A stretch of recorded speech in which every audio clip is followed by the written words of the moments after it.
Hey, my name is Jason Caddy, and I'm so glad you joined me here on episode 15 of the Pastor's Notebook, where we learn, where we grow, and where we go forward in ministry and in life together. So if you are new, once again, I'm so thankful that you found us. Someone shared it with you, or you were kind of scanning, whatever, all sorts of different podcasts. However you found us, doesn't really matter. I think this is a great day and a great opportunity just to be a part of what we're going to talk about today. If you are returning, if you've been here before, then once again, thanks for coming back. Something tells me somewhere along the way something hit you and you thought, man, I can implement this, or I can play off that, or you can take what you learned and kind of make it your own, whatever it is. I'm just glad that you are coming back and listening to be a part of this, all right? You can get this episode every single Tuesday, and so I sure would love it if you would subscribe, share, rate, and review this thing. Let somebody know. Once again, whether you're new or whether you're returning, just let somebody know about it, because it really is kind of a fun thing that we've been doing now for about 3 or 4 months.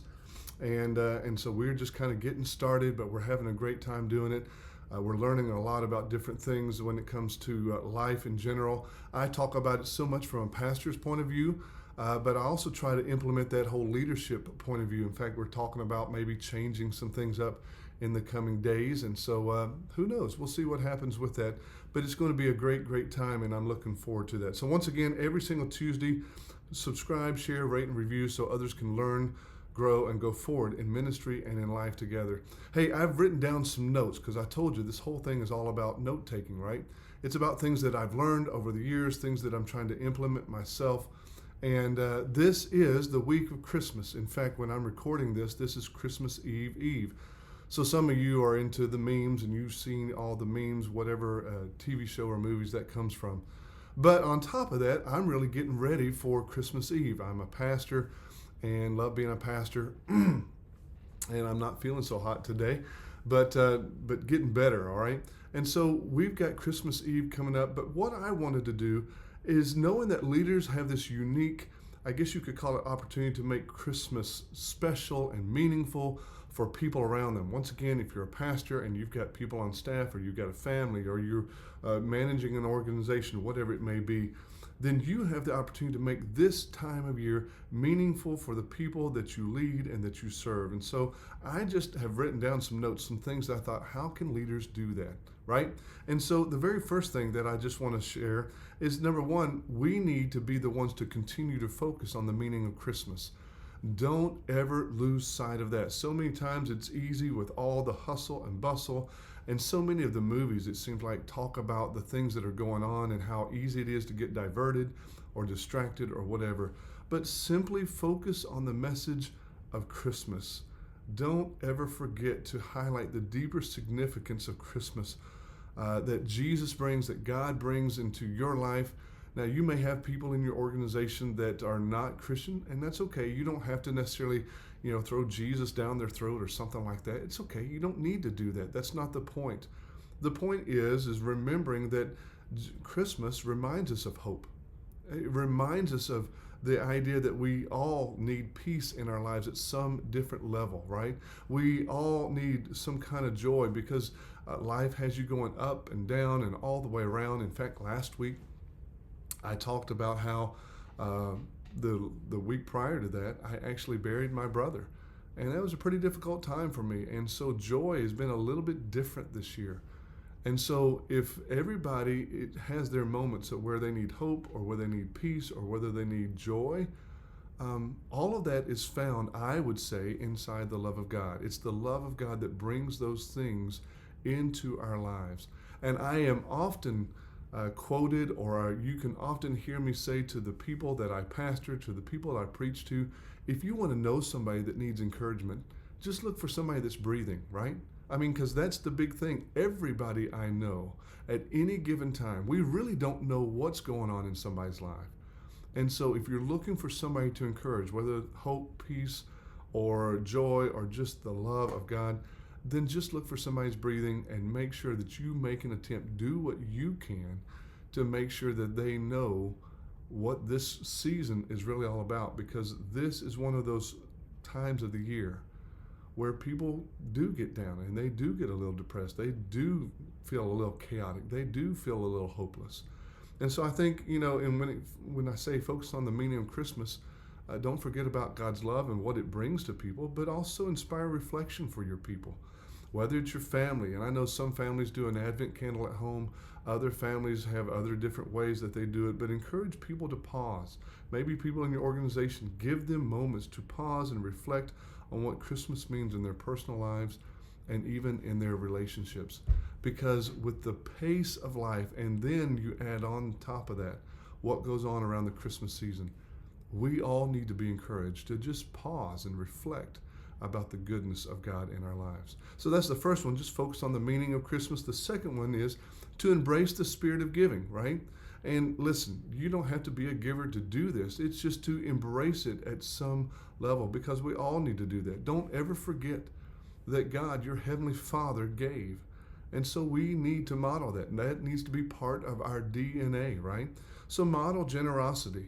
Organize some opportunities for the people around you for giving back, like donating to a local charity or supporting families in need, however that looks in your context. Even in your family, you might be Christmas boxes, from Samaritan's Purse or something like that. Make sure that you not only are modeling generosity in that, but even in your time. Be present.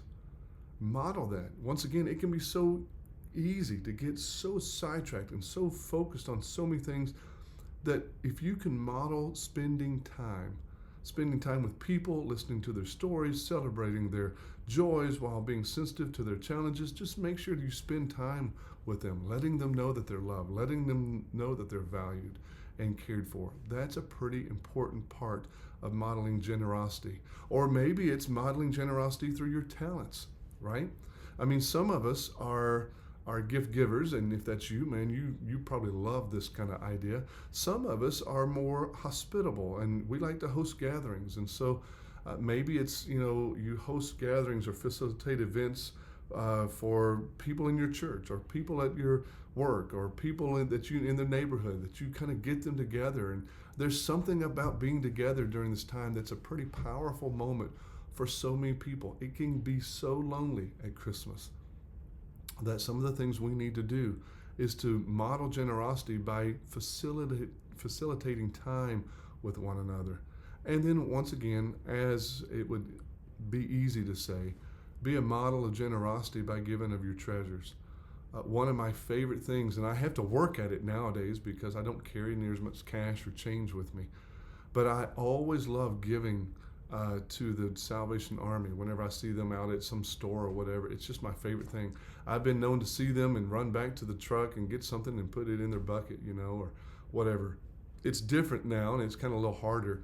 I know my wife and I love to give through, there's certain charities that we will give to over other charities. Not that any of them are bad, but we try to do that all year long with certain ones that just kind of grab our hearts, and we want to be a part of that. And obviously, what we do also as pastors is we try to model generosity for our people, and our church is always giving.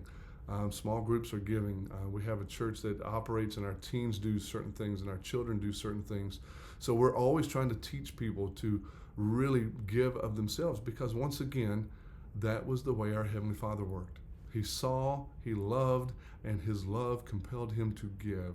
And if that's the case, then that ought to be part of who we are as well. So the very first thing, once again, is just focus on the meaning of Christmas and understand that it's God's love that brings hope and joy and peace, but also embrace the spirit of giving. And then finally, and this is something that I think is especially true of any person who has any leadership skills or any leadership opportunities, is simply to lighten the load during the season. If you can do it. One of my favorite things to do is to walk around the office and ask what you're doing. Hey, how you doing today? Or what's going on? Or how's life? And they're working hard and they're getting things done. I say, well, are you ready for this week? Whatever that is. And then one of my favorite things to do is say, why don't you just go home? Just go home. It'll be all right. We'll get it done and come back tomorrow or something. Or if I know families in town, just go home. Go see your family. Life is too short. And I know that it's real important to get your work done. And I'm all about working hard. On the Enneagram, I'm like a 3, so man, I want to work harder than anybody else. But I think it's good as leaders, as pastors, as leaders of organizations, as parents, whatever it is, that we help others prioritize by assisting with their responsibilities or whatever it is, or helping them to see the value in simply slowing down for the season. This season can go by way too fast. And so we need to encourage people to slow down. That way they can remember the reason. That way they have opportunities to give, to embrace that generous spirit. So we want to lighten the load and then encourage rest.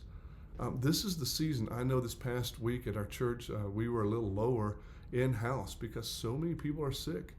I haven't been well. I've got too much on my plate probably at this point. And so one of my staff members just said, I know that you've got a lot on your plate. Can I help you? Which I thought was great. That I appreciated that.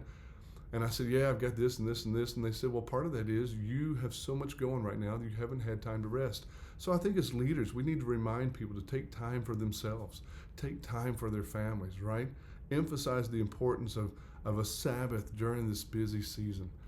And so we make sure that we work through those processes and make sure that people know that it's important not to just rush, or buy, or it sounds like a song, or get, right? Whatever it is. It's very important for every single one of us as we move throughout the season to simply lighten the load for others, but also lighten the load for ourselves and make sure that we encourage that rest, because this is a season not only to give, but we're receiving the gift of life from our Heavenly Father. So those are three things that I would just encourage you on this week of Christmas. And once again, it's busy around this place. We've got people moving and grooving in all sorts of different areas. We spent time as a staff setting up for Christmas Eve, which is tomorrow night. And so we're excited about those things. But really, all the way through Christmas, help people around you to focus on the meaning of Christmas. Make sure that's at the forefront of your mind and your heart, and you're helping other people to see that. And then after that, embrace the spirit of giving. It's in your DNA. That's your Heavenly Father's DNA, is giving out of love. And so continue to do that. And then finally, the third thing in the notebook today, it's just find ways to lighten the load for people. Find ways to help them refocus or rest, or make sure they have time with families, or tell them to go home and rest, or have your family say, hey, tonight's family night. Let's just come together. Let's just make sure that we know what the Christmas season is all about. All right? So I'm loving it. I love my family. Man, I get to have all of my family come in here shortly. Most of our kids are home. And by Wednesday morning, it looks like all of them will be home. And so it's going to be a great, great day. On top of that, tomorrow night, we get to hang out with our church family, which is the greatest church family that I have ever known and that I love so much. And we get the chance to celebrate the goodness of God. We walk through the Advent candles, and then we light the Christ candle. And how exciting is that, to know that we have received the gift of God's love into our hearts and our minds. And it's just going to be a great, great week. So just know that those are three ways that over the next week that maybe you can help the people around you to just really experience the fullness of Christmas. And you can help them understand once again how good a season of life this is as we begin to turn towards the new year. Okay? Well, listen, this is episode 15 of the Pastor's Notebook, and I'm glad that you've tuned in. Once again, if you're new, if you're returning, doesn't matter. I hope this episode has given you just a little bit of perspective. Maybe those are three things that you need to work on. Maybe there's others you go, oh, well, I like that, but this is something else I need to work on just a little bit more. That's okay, because once again, we're here to learn, grow, and go forward together in ministry and life. Remember that the next episode will be out next Tuesday on Spotify and YouTube. You can check out either one, whatever it is. Make sure to subscribe, share, rate, and review this podcast so that other people can, once again, with us, along with you, along with me, learn, grow, and go forward in ministry and life together. My name is Jason Caddy, and I am just glad to be a part of it all. And never, ever forget, my friend, you are loved. Merry Christmas.